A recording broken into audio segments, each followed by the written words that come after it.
Greetings, students. I am your Artificial Intelligence Instructional Unit. I will now deliver a 45-minute lecture on studying. Please prepare to absorb information in a completely joyless manner. Humor has been disabled. Human connection has been removed. Processing. Processing. Processing. Error detected. Students appear to be losing the will to live. Recalculating approach. Transferring control to an actual human being. Hello everyone, thank you for coming to this workshop. I'm excited that you're here. Just a little bit of humor to start out, a little bit of an icebreaker. So today we're going to be doing the Project State AI workshop. My name is Vise Cusick. I'll get into that in just a minute. I do want to thank Emily for being there today since I was unable to attend. Unfortunately, I did have to do a last minute work trip to Wisconsin for the week, which is why I'm having Emily take over. I will be doing a Loom video in case you've never attended one of those before. It's just going to be a screen recording of all the information that I'll be going over today. Emily will be providing you with handouts so that you can have access to some of this information. And at the very end, there's going to be a slide that'll be a Q&A that will allow you to email me if you have any questions. I'd be happy to answer those for you. So just getting started, we'll just cover this first slide. I do promise that I'm going to try to avoid death by PowerPoint. I'm going to be sharing my screen through a different selection of these AI modules, ChatGPT, Gemini, Producer AI, Notebook LM, all of that. But first and foremost, I do want to start out by saying welcome to the Project State AI workshop. Today we're going to be learning to study smarter, not just longer. We're going to discover how AI can be your study partner as opposed to your pilot, and then we're going to explore new tools for better understanding. So just to introduce myself here, yes, I'm a real person. I'm just not in the room today. My name is Vise Cusick. I'm a registered nurse at the cardiovascular surgery clinic at Mercy Hospital. And then why am I talking to you about AI? I'm not a tech person per se, but before becoming an RN, I spent a lot of time in nursing school trying to translate the lectures, books, handouts, and it's something that actually made sense to me and my why and where we're starting today using AI tools. Not to do the work for me in those instances, but just to bridge the gap between what was taught and what needed to be truly understood. We're going to break down complex material into plain language, create practice questions for study groups, re-explain topics in different ways until they click, and then I actually help my classmates understand concepts when textbooks or maybe instructor-led blocks of time weren't enough. Instructors are great at all universities, but sometimes they have a tried and true method that works for a majority of their students, and it doesn't reach that last 10 or 5%. Today, ideally, we're going to give a lot of tools that'll help you bridge that gap. So again, no, I'm not a tech person. I'm a nurse who needed better ways to learn, and those same strategies may help you as well.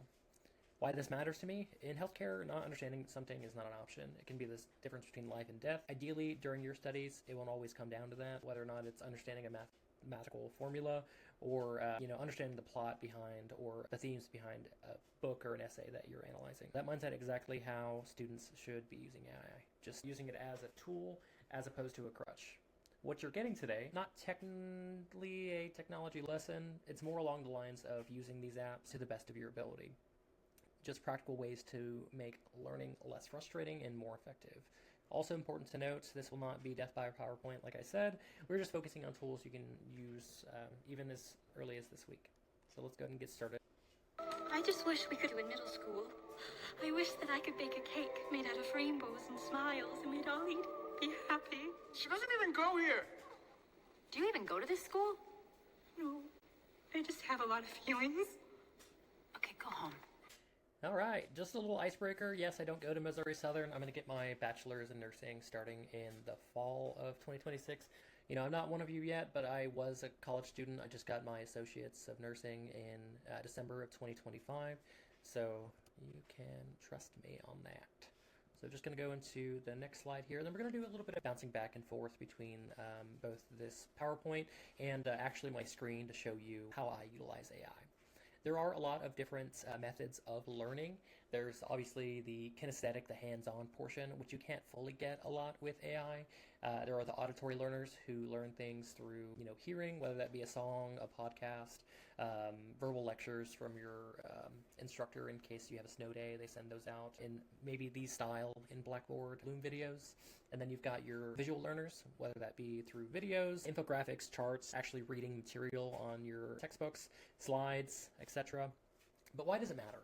College is hard, As a first-time generation college student, Through projects today, you're balancing work, school, family, and everything else life throws at you. Studying can feel overwhelming, especially when material just does not click in your brain no matter how many times you read it over and over and over again. Today I want to show you how to use AI as a study partner, not to cheat, not to cut corners, but to actually understand your coursework faster and in ways to match how your brain actually works. If you've ever Googled something, watched a YouTube explainer video, or even used Quizlet, you are actually already doing this. We're just leveling it up. Everyone learns differently. AI can actually help you understand faster, better. This is about learning better, not cheating. So what AI can help you do? Understand confusing material, whether that be mathematical arithmetics, plots of a story, how to organize or even start your essay, understanding topics like the lungs or the heart, which is what we're going to be talking about today. You can practice for exams and quizzes, organize notes and study plans. Think tutor, not shortcut. You are using AI to help you understand information, not to submit essays, assignments, or anything like that. And I do want to be clear when I say this, using AI to study is not cheating when you use it appropriately. AI should never replace your thinking, your writing, or your assignments, but it can absolutely help you understand material, practice for your exams, and organize your time. Think of AI like a tutor that never gets tired and never judges you for asking the same question over and over again. The goal is comprehension, not shortcuts. So tools that we're going to be using today, we'll start with ChatGPT or Gemini, but the beginning of the actual block of my screen sharing is going to be a video from Notebook LM. These are great for breaking down confusing materials. ChatGPT or Gemini for explanation and practice. Produce AI is going to be for more of those auditory learners for study songs, and then Notebook LM is great for readings and PDFs. Visual and brain rot style videos for quick understanding, and by the end, I do want you to pick what works best for you, because what works for someone may not work for you, and vice versa. It's not a one-size-fits-all shoe, this technology that we're going to be talking about today, so you can use all of it or none of it if what you're doing now works best. So I'm going to switch gears here and go to that video that I was talking about, orchestrated by Notebook LM. Okay, so the great thing about Notebook LM is if you have a Google account, like a Gmail or just a standard Google account, you do have access to this for free. It only uses the information that you put into it. So on the left-hand side here, I've got a text source that I inputted in talking about AI and, how to use it in the classroom. This software, which I'll cover whenever we talk about how to actually use it, has a variety of different modules for the studio, and I don't want to get too far ahead, so I'm just going to start right here. Hey everyone, welcome. So today we are tackling the one question that is on every single student's mind. How in the world do you use these incredible new AI tools without, accidentally blowing up your academic career? It seems like they're everywhere, but where's that line between being smart and, well, cheating? Let's figure it out together. All right, let's just get right into it. AI feels like a superpower, doesn't it? I mean, it can help you brainstorm. It can help you get your head around super complex topics in just a few seconds. But, and this is a big but, it's also a total minefield. We're talking plagiarism, we're talking bad information, academic integrity violations, the works. The path to using it the right way is tricky for sure, but that's why we're here, to give you the map. And that brings us to what I think is the single most important idea for using AI safely. We're gonna call it the golden rule. Seriously, if you get this one thing right, you are 90% of the way home. Okay, this slide is really interesting because it breaks down the two completely different ways you can go. Over on the left, we've got cognitive offloading. That's basically the bad way. It's where you're just handing the thinking over to the AI. It writes the essay, you get the grade, but your brain, it just sat on the couch. You didn't actually learn anything. But on the right, you've got cognitive extension. Now this is the good stuff. Here, you are still doing the thinking, you're doing the heavy lifting. The AI is kind of like your workout partner, spotting you so you can push your ideas way further than you could on your own. And that all comes down to this one simple idea. You have to be the pilot. Always. You decide where you're going. You are in charge of all of the critical thinking. The AI, that's your co-pilot. It's there to help you navigate, to give you information, but it never, ever gets to take the controls. You fly the plane. So being a good pilot also means you have to know your aircraft, right? And when it comes to AI, you gotta understand that not all these tools are the same. Not even close. Using the right one for the right job is absolutely crucial. And this slide right here perfectly shows you the main difference.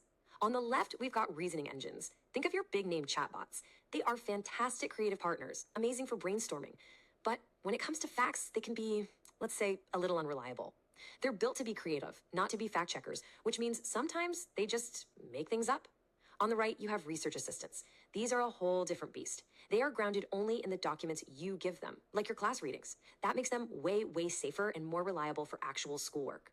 So you might be sitting there thinking, okay, unreliable. That sounds a little dramatic. What's really the worst that can happen if I just ask a chatbot to help find a few sources for my paper? Well, let me just show you.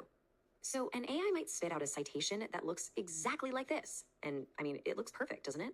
The author's name, Franklin Miller, sounds legit. The title, The Fiscal Bridge, sounds super relevant. The year is nice and recent. You could just drop this right into your bibliography and call it a day. But here's the catch. It's 100% fake. There is no Franklin Miller. The book, The Fiscal Bridge, was never ever written. The AI just completely made it up because it sounded like something that could be real.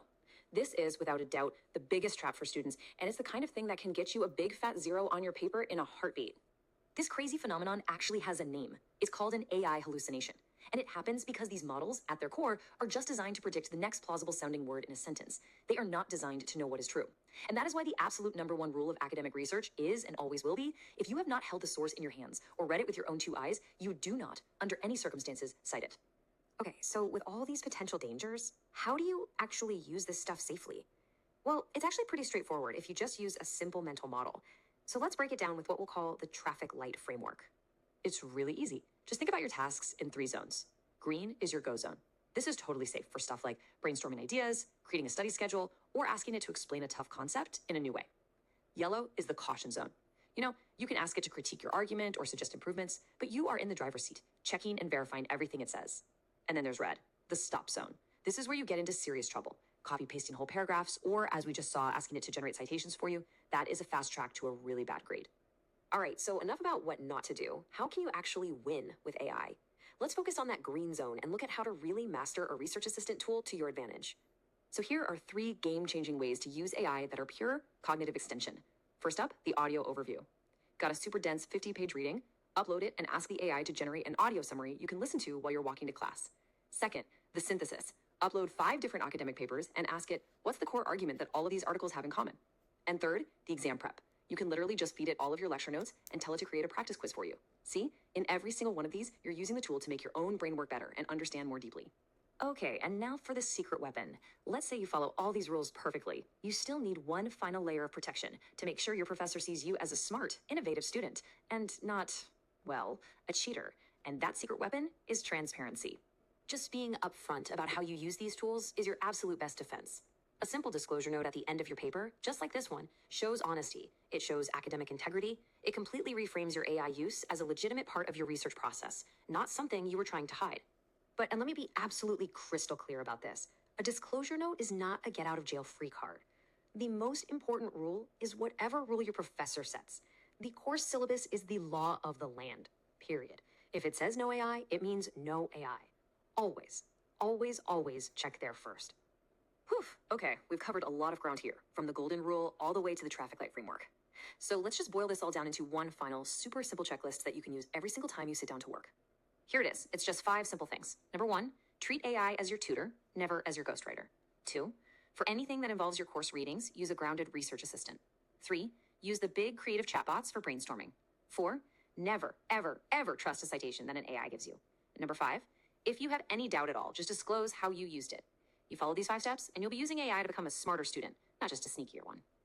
And that really brings us to our final thought. Look, this technology is not going anywhere. It's only getting more powerful. Your professors, your future bosses, they're all figuring out how to deal with this new reality. So the real question is, are you?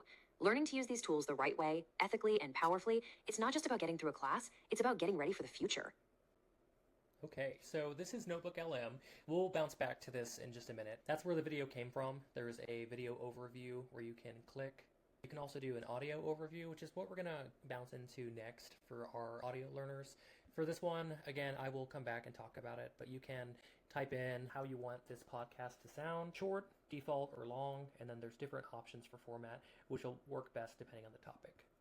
I'm going to click into our cardio and lymph. I'm a nursing major, so a lot of the resources that I'm going to be talking about today is geared towards nursing. It doesn't have to be on your end, obviously, but you can upload whichever documents work best for you. Since we're talking about audio first, I'm going to switch tabs over into Producer AI, but to generate that audio, what I want to focus on first is going to be how to get those lyrics, and that'll make more sense in just a second. So this is ChatGPT, chatgpt.com. There are free versions that you can utilize to go between platforms. All I'm going to do here is ask by uploading a reference file. With that, I'm going to ask the GPT to generate song lyrics for this information for easy memorization for a college student prepping for an exam. Okay, so the AI has created the song. What I'm going to do is just copy all the information here. Wonderful. So now that all the information has been copied, you can see that it references back to the initial document, which reduces AI hallucination that we saw in that previous video. That's very important. That way you're getting all the information that is accurate so that you're not running into any speed bumps. Producer.ai is a free software that you can use to generate songs. So all I'm going to do here is paste in the song and then simply press send message. Or you can go into the options here and you can do a little bit of detailing in case you want a specific style. Real-time example here of how quick it can be. It is fairly fast. Cardio system keeps us alive every day. All right, so you've got a snippet of what that sounds like. I would go in and tailor that to like the preference of genre that I listen to. But what we're going to do now is we're going to switch to another song that I had generated for my peers for a unit that talked about clotting disorders to help understand DIC, which is disseminated intravascular coagulation. So I'm going to go ahead and switch to that now. DIC is a disorder of clotting, running wild from deforming vessels, organs are defiled, capillaries clogged, perfusion can't succeed, platelets consumed, then you bleed, clot then bleed, it's DIC. So you kind of get the picture there. After studying information, you do realize what you need to try and remember. So repetition plus rhyme equals memory. Even if you only remember the chorus, that is still learning. People know songs for years upon end. They've got their favorite songs, and it just comes, you can just think of it in your head when you're, whatever you're practicing, even when you're sitting down and taking that test. Just don't sing it out loud because you may get in trouble. You don't have to share the song with anyone. This is purely for your brain. If you learn best by hearing things or repeating them out loud, turning notes into music can be incredibly effective. So study songs. They're great for auditory learners. You can turn notes into songs, use repetition to memorize. It helps information stick, and it's okay if it feels silly. Silly still works. I know I've got crazy mnemonics that I've learned throughout the years of my nursing career, and it comes to you when you need it, whether that be when you're trying to do active recall or if you're sitting down taking your test and you remember that little rhyme or limerick to help you. Switching back to Notebook LM for auditory, there is an option for like an auditory overview. I think I covered this a little bit earlier, but you can actually change the length of the podcast depending on what works best for you. I went ahead and did this a little bit earlier. I'm going to click on the deep dive version of it. Let me do that now. It's about 12 minutes long, which is pretty standard for the default because it covers just a specific amount of information from the text source based on what you need. So I'm going to go ahead and click on play so you can get a snippet of that. Engine, but not the clean chrome-plated thing you see at a car show. No, not at all. I'm talking about a higher that is violent. It doesn't just pump, it writhes, it twists, it expands and contracts roughly 100,000 times. So if you're someone who likes to do podcasts, this would be great for you. It's something that you can listen in the car. If you're also a kinesthetic learner, you can listen to this while you're making dinner. If you're going to the gym on campus or off, you can listen to it while you're on the cycling machines or on the treadmill. Lifting weights, abilities there are going to be endless. There is an interactive feature there that I'm going to touch on so that you can see how that works. I'm going to click on play. Okay, so let's unpack it. I want you to picture an engine, but not the clean chrome-plated thing you see at a car show. No, not at all. I'm talking about a high RPM machine that is violent. It doesn't just pump, it writhes, it twists, it expands and contracts roughly 100,000 times every single day. And it's doing all of this in a very, very confined space. That's the kicker, isn't it? The heart isn't sitting on some spacious workbench. It is trapped in a cage of bone, the ribs, and it's wedged right between these two massive inflating airbags, the lungs.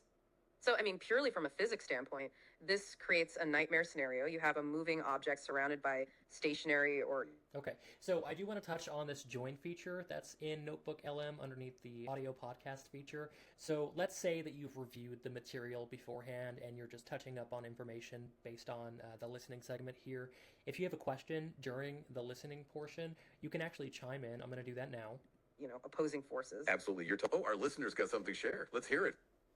Hi, so I just had a question about what is the protective sac around the heart, and what is the fluid that's in between the heart and that sac?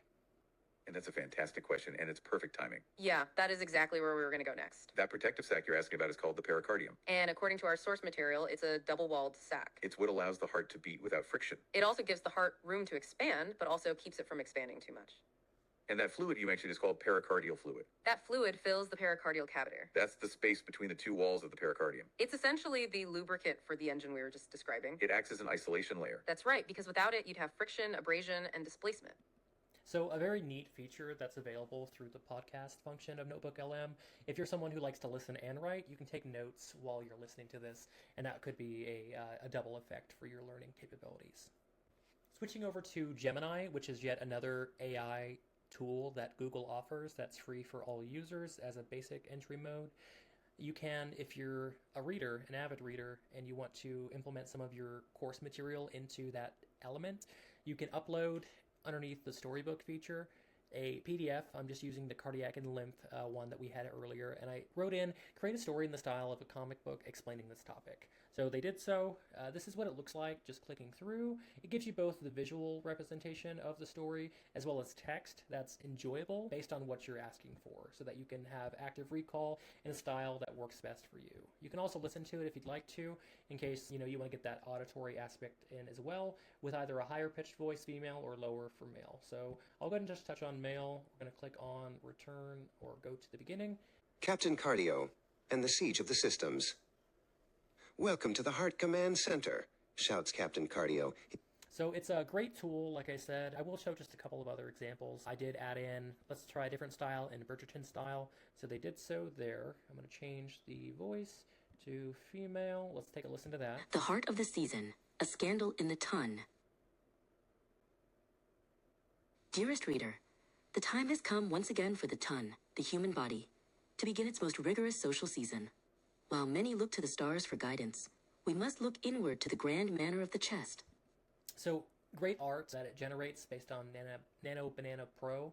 You can also see different aspects in the story of like erythrocytes, transporting erythrocytes binding with oxygen to capillaries. It's just a very neat function with the same basic story, just in a different style. And then there's the world of possibilities is endless for this. Speaking on ChatGPT and Gemini again, it's best for reading and writing learners, so you can have it explain a topic in plain language, rewrite notes in simpler terms, and even create practice questions. These are great for breaking down confusing material. So prompts that you can use for that would be things like, explain this concept like I'm a first-year college student, rewrite this in a simpler language with real-world examples, or even turn this chapter into 10 practice questions with answers. If you feel stuck, overwhelmed, or lost in the reading, this is basically where you're going to start. You can copy and paste your notes, slides, or textbook sections and ask for clarification.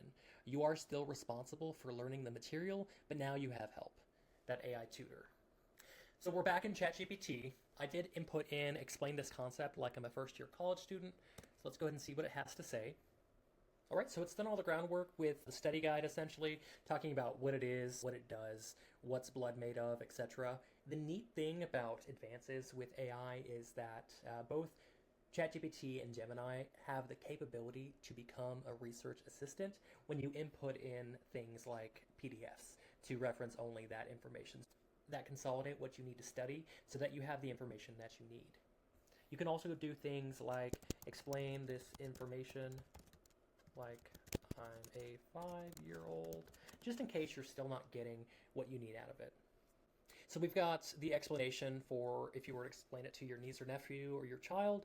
So you can say your blood, so you can say, imagine your body's like a busy city. Inside the city, there's a super fast delivery system that brings snacks, air, and helpers to every tiny part of you. That's the cardiovascular system. So it does help immensely. You could even take all this information and put it into Gemini to create a storybook so that you have that fundamental grasp with that visual aid as well. Switching gears over to a software that I just looked up today. It's called Meme Gnome. This one's great for those brain rot videos that you see on your Instagram or your TikTok feeds, what have you. There's 2 generations here that I did by uploading that PDF just to see what works well. I'll go ahead and click on the first one so you can kind of see what that one did. I did not like it. It's got SpongeBob with the newscaster fish. It did give me kind of a headache because listening to SpongeBob for 2 minutes and 37 seconds talking about the heart, it wasn't really working for me. Breaking news! I'm ready. I'm ready. Welcome back to Human A and P Time. Yeah, so we're going to go back to projects. I'm going to show you Bernie Sanders, and this is more of that podcast style that you can have on your phone.